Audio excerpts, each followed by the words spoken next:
Assalamualaikum warahmatullahi wabarakatuh. Perkenalkan, nama saya Ahmad Al-Hafiz Akil dengan NIM 442200100018. Baik, di sini saya akan menjelaskan pendapat saya tentang tugas besar 1 dari mata kuliah Cyberkultur yang bertemakan tantangan di era digital. Dunia digital tidak hanya menawarkan peluang dan manfaat besar bagi publik dan kepentingan bisnis, namun juga memberikan tantangan terhadap segala bidang kehidupan untuk meningkatkan kualitas dan efisiensi dalam kehidupan. Penggunaan bermacam teknologi memang sangat memudahkan kehidupan, namun gaya hidup digital pun akan makin bergantung pada penggunaan ponsel dan komputer. Apapun itu, kita patut bersyukur semua teknologi ini makin memudahkan. Hanya saja tentunya, setiap penggunaan mengharuskannya untuk mengontrol serta mengendalikannya. Karena bila terlalu berlebihan dalam menggunakan teknologi ini, kita sendiri yang akan dirugikan.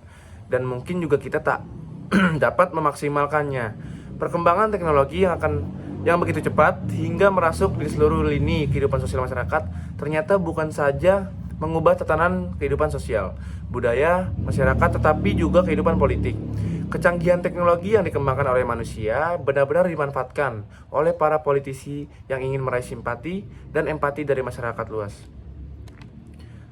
Untuk menaikkan elektabilitas dan popularitas dapat dilakukan dengan fasilitas digital seperti salah satunya smartphone. Sekarang dengan disediakan fitur atau aplikasi yang canggih yang berhubung langsung ke jejaring sosial yang mampu menghubungkan antara individu yang satu dengan yang lainnya, antara satu kelompok dengan kelompok lainnya, bahkan negara yang memberikan dampak besar dalam politik modern. Mekanisme elektronik juga telah mengubah aktivitas dalam pemilihan seperti kampanye berbasis internet, website, email, dan podcast.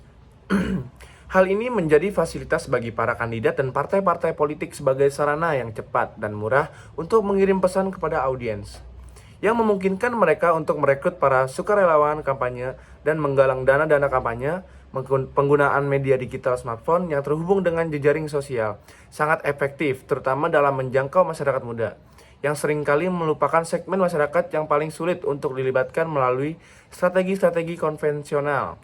Sisi lain dari wajah baru dan kekuasaan politik di era digital juga untuk dimanfaatkan sebagai alat penyebaran ideologis secara sistematis untuk mencari dukungan dan sekaligus pengembangan nilai-nilai ideologis itu.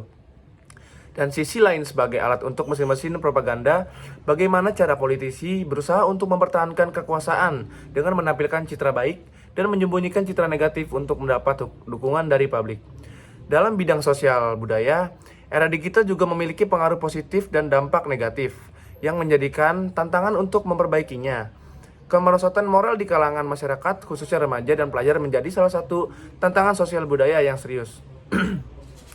Pola interaksi antar orang berubah dengan kehadiran teknologi era digital seperti komputer, terutama pada masyarakat golongan ekonomi menengah ke atas. Komputer yang disambungkan dengan telepon telah membuka peluang bagi siapa saja ya untuk berhubungan dengan dunia luar tanpa harus bersosial langsung. Dalam bidang pertahanan dan keamanan, penggunaan teknologi di era digital berperan dalam membantu pertahanan dan keamanan nasional. Lembaga militer diantaranya telah menempatkan teknologi informasi sebagai salah satu senjata yang mendukung kekuatan dan persatuan organisasi. Sejalan dengan kekhasan organisasi militer yang selalu menuntut kecepatan dan ketepatan informasi sebelum mengambil sebuah keputusan atau perumusan strategi. Penerapan teknologi digital sangat mendukung program tersebut. Teknologi informasi telah berpengaruh pada perubahan strategi militer.